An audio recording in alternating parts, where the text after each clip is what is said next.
Number 3, and gives us 3 different function definitions here, f of x, g of x, and h of x, and it asks us to evaluate them.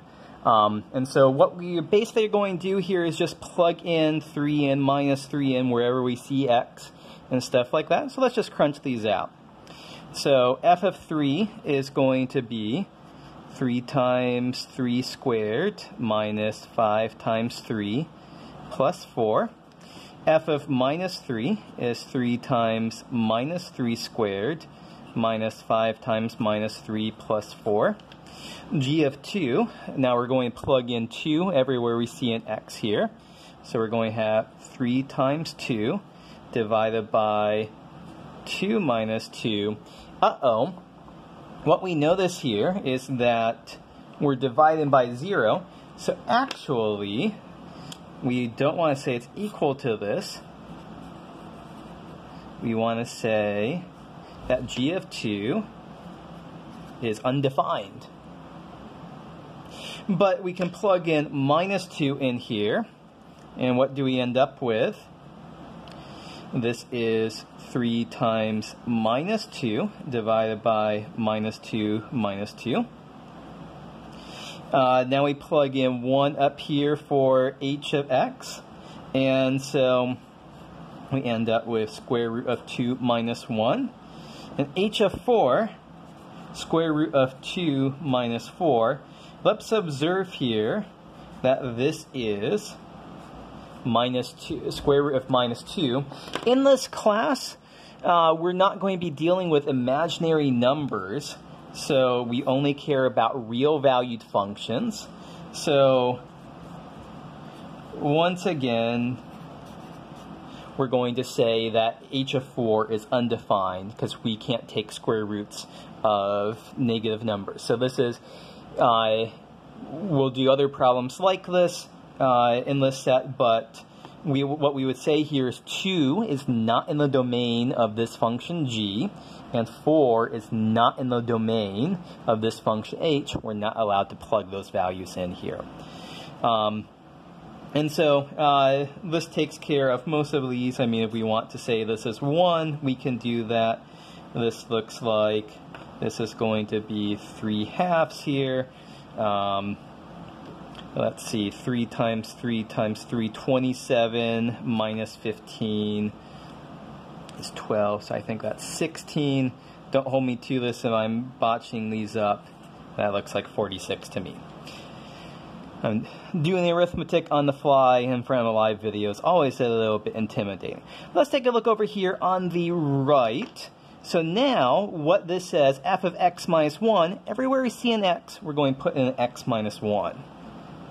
So 3 times x minus 1 squared minus 5 times x minus 1 plus 4.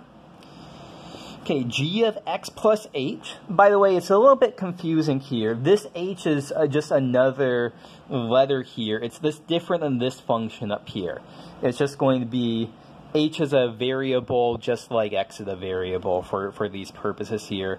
Well, I guess it's more accurate to say h is a constant. We're probably going to be thinking of this a little bit different x, but it's just a letter. So everywhere we see an x, we're just going to put in an x plus h. So we get 3 times x plus h divided by, everywhere we see an x, we write x plus h. And then finally, h of x plus 2. Everywhere we see an x, we're going to replace it with x plus 2. Let's just take a moment to simplify this a little bit. So we have plus 2. This will become minus x minus 2, and those will cancel, and it'll just be the square root of negative x. So this might look like, again, it's undefined, but that this isn't in the, we're not allowed to do this because we can't take square roots of negative numbers, but realize that x itself could be negative.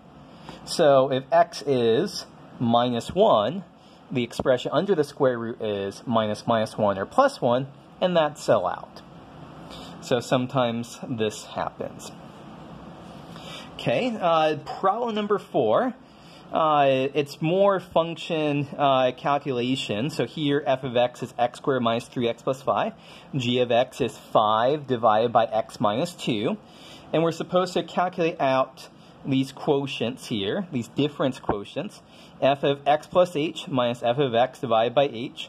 G of x plus h minus g of x, all of that divided by h. And simplify as far as we can. So let's go ahead and do this.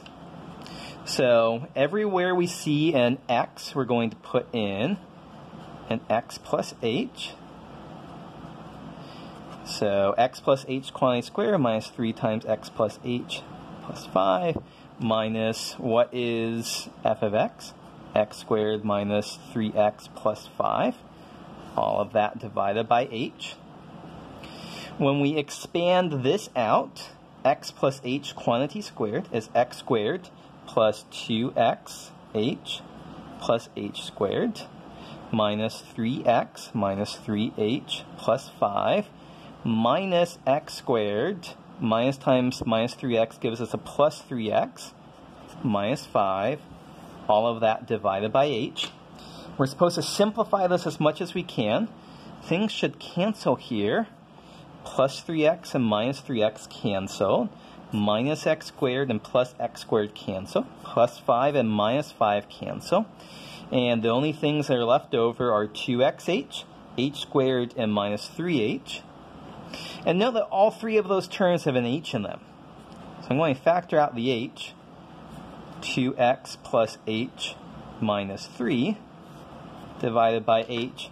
And the one final simplification we can make here is that if h is not 0, we can cancel out those h's and just be left with 2x plus h minus 3. This might feel like a tedious calculation, a pointless calculation. But let me tell you, this is the key algebraic manipulations you have to do when you're calculating the derivatives from scratch using the definition here. So this isn't just a randomly chosen, algebra pre-calculus problem designated to aggravate you. This is an important skill you'll have to be able to use when we hit around chapter 3 or so. And so let's practice the skill one more time. So g of x plus h, using this definition here, is going to be 5 divided by, everywhere we see an x, we put an x plus h. G of x is 5 over x minus 2. All of that divided by h. We're going to put this over a common denominator. So we're going to say, we're going to multiply this fraction, 5 over x plus h minus 2. We're going to multiply it by x minus 2 divided by x minus 2. We're going to multiply this fraction times x plus h minus 2. It's getting a little bit close there. Divided by x plus h minus 2. All of that divided by h. And so what do we end up with? So I'm just going to rewrite that dividing by h as a 1 over h factor out in front. Our denominator is going to be x plus h minus 2 divided by x minus 2. And we're going to end up with 5 times x minus 2 is 5x minus 10.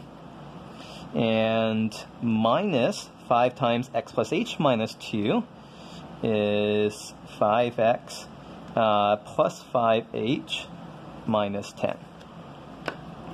Now, those 5x's are going to cancel. Those minus 10s are going to cancel when we distribute that negative sign. And so what are we seeing here? We're ending up with minus 5h upstairs. So 1 over h out in front. X plus h minus 2 times x minus 2. And once again, those h's cancel. And we're just left with minus 5 divided by x plus h minus 2 times x minus 2. So, lots more algebraic manipulation. Note that in both of these, our penultimate step, or I guess our final step, was simplifying canceling out those factor h from the numerator and denominator, that's very typical in these problems. That will occur quite a bit.